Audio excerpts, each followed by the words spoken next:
Today, magluluto tayo ng gulay, Ilonggo style. Ang tawag sa Ilonggo ay laswa. Unahin natin yung sitaw. Tatanggalan natin ang ulo. A few moments later. Sunod ay ating kalabasa. A few minutes later. Tapos na ang ating kalabasa. Ito na siya. Sunod ay papaya. 12 seconds later. Tapos na ang ating papaya ng slice. Ito na siya. Sunod natin ay ang puso ng saging. 3 days later. Ating ginayat na puso. Tsaka ito na yung ating ingredients na saluyot.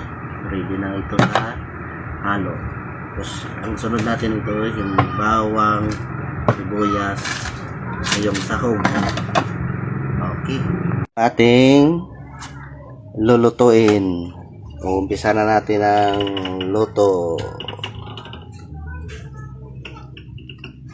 3 weeks later. Ito na ang ating linuto, guys.